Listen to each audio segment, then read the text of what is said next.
Et c'est la bonne humeur sur le plateau d'Au Quotidien. La suite en ce mercredi soir avec Hélène Galliana pour nous accompagner. Rebonsoir Hélène. Toujours là, toujours à quelques pas du tunnel Wilbur Wright. Ah ben voilà, elle s'est entraînée pendant la pub. Et Nathalie Pelletier qui est là, elle a failli tomber mais tout va bien. C'est bon, Tout va bien. La chaise est là.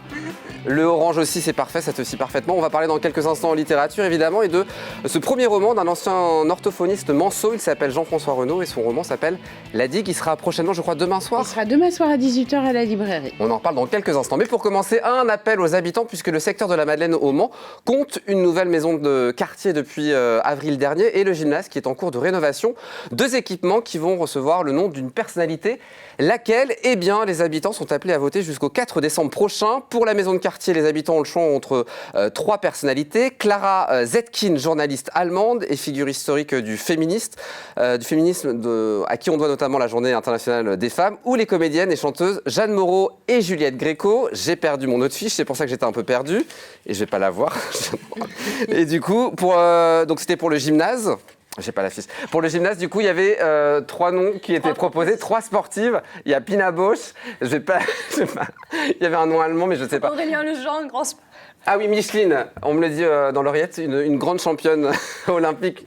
Et Florence Artaud, évidemment. Donc voilà, pour choisir ces noms, vous pouvez voter jusqu'au 4 décembre prochain sur le site internet jeparticipe.lemans.fr et aussi directement au sein du gymnase et de la maison de quartier. Donc ça sera tout au long de la semaine. Je suis désolée, je vais retrouver ma fiche. Nathalie, on va parler littérature. J'ai mes fiches. Ça va bien se passer. On va commencer par un premier roman. Alors, du coup, j'ai perdu toutes mes fiches.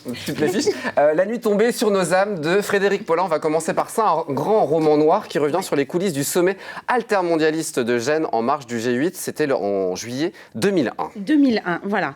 Alors, ce roman est fort documenté. Il nous raconte ce qui s'est passé pendant quelques jours, juste avant ce sommet et au moment de ce sommet. Ce G8 organisé en Italie, sous l'Italie de Berlusconi à l'époque. En France, le président, c'est Chirac. La ville se met en mode un peu guerrière. Il va nous raconter, à travers l'histoire de 8 ou 10 personnages, 2 flics français qui ont infiltré les manifestants, 2 manifestants français qui se rendent en Italie, 2 journalistes français aussi, un chargé de communication à l'Élysée et son homologue italien, des flics italiens. Et ces 8-10 personnes vont nous raconter ces quelques jours au moment où les altermondialistes arrivent. Ils sont à peu près 500 000. La ville de Gênes est totalement bouclée. Et ça va être une déferlante de violence et de... voilà, là... alors, ce qui est intéressant dans le roman, c'est que c'est hyper documenté et on sent que la menace de la violence monte petit à petit parce que la police italienne, un peu attisée par... le Berlusconi qui veut tenir tout ça d'une main de maître, qui ne fait aucun cas des altermondialistes et des manifestants. En fait, tout ça va monter en puissance. Il y aura un mort, 1 millier de blessés. Il faut savoir que l'Italie, quand même, quelques années après, la police italienne sera condamnée pour sévices psychologiques et torture, quoi. Ce qui est quand même assez hallucinant au XXIe siècle, quoi. C'est passionnant. C'est l'histoire récente. Et alors, moi, je me suis dit... C'est romancé ou c'est la vraie histoire qu'il nous a racontée? Alors, c'est très documenté. J'ai cru voir après que Frédéric Paulin y avait participé. Donc, je pense que, voilà, il a des informations. C'est très documenté. Et puis, moi, je me suis dit, mais c'est bizarre, ça ne me parle pas trop.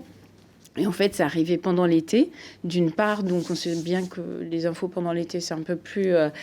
Et ce que j'avais oublié, c'est que 2 mois après, ce sera l'effondrement des Twin Towers qui vont balayer toute l'actualité en général. Donc, on a un peu oublié cette histoire. Passionnant. Et la Vraiment, mort de c'est Carlos passionnant. Giuliani, c'était cet activiste qui était décédé. Tout à fait. Donc à découvrir et à acheter au sein de la librairie Doucet. L'auteur sera là en décembre. L'auteur sera là le 18 décembre avec son éditeur. On a hâte de le recevoir. La touche locale à présent avec La Digue de Jean-François Renaud. Je le disais, un premier roman de cet ancien orthophoniste de 71 ans qui se lance dans ce premier roman. Alors, Jean-François Renaud, on le connaît bien parce que c'est un client qui aime la littérature. On parle souvent littérature. Ce que j'ai trouvé amusant, c'est que c'est quand même un homme qui a passé sa vie à rééduquer ou éduquer les gens pour parler, enfin sortir des mots. Et là, c'est lui qui les couche sur le papier. Donc, j'ai trouvé que c'était assez amusant. C'est un roman très bien écrit qui raconte l'histoire d'une famille sartoise qui, suite à un drame, va se fissurer, s'effondrer. Enfin, ce drame va mettre en avant les fissures qui existaient déjà au sein de cette famille.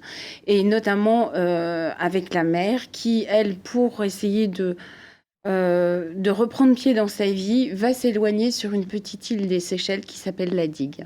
Et donc il sera demain soir chez vous. Il sera demain soir à 18h à la librairie. Pour le rencontrer, La Digue de Jean-François Renaud. On finit par Bel Abîme de Yamen Manet. Ça, c'est un coup de cœur que tu as. Ah, ça, c'est magnifique. C'est une écriture, alors c'est un tout petit livre, c'est une écriture magnifique. Elisade, c'est une maison d'édition tunisienne.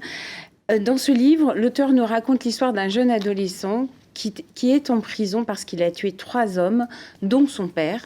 Au départ, on ne sait pas pourquoi. Et en fait, c'est une sorte de huis clos, puisqu'il est interrogé par un avocat commis d'office et un psychiatre qui le consulte. Et il va raconter ce qui est arrivé et pourquoi il a commis ces meurtres. Ça se passe après le printemps arabe en Tunisie et en fait il va nous raconter les désillusions de ce pays comme beaucoup d'autres après le printemps arabe, cette société patriarcale qui est quand même bien souvent violente. Et puis cette adolescence gâchée chez de nombreux jeunes. Voilà, et les mères qui sont tacitement, qui ne s'élèvent pas contre leur mari violent, et ce jeune homme qui aura deux rayons de soleil dans sa vie, la littérature et un chien, une petite chienne qu'il va adopter. C'est magnifique, l'écriture est superbe. Alors, c'est pas un livre léger, mais c'est magnifique.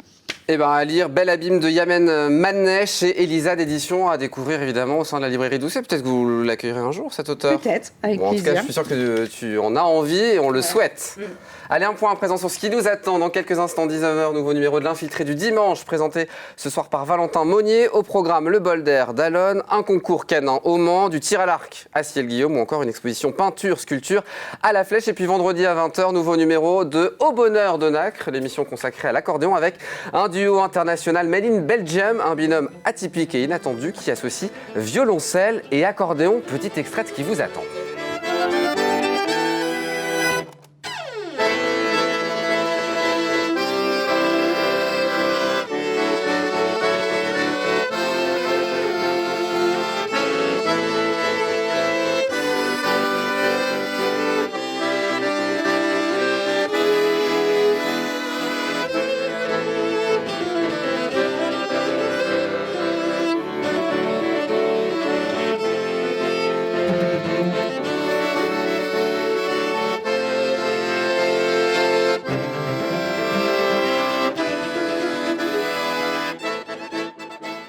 Nouveau numéro de Bonheur de Nacre à découvrir vendredi à partir de 20h. Merci beaucoup d'être venu sur le plateau. Très bonne soirée à vous. Merci. Dans un instant, la suite des programmes sur LMTV Sarthe. Moi, je vous donne rendez-vous demain, 18h30, avec mes fiches pour une nouvelle quotidienne. Très bonne soirée.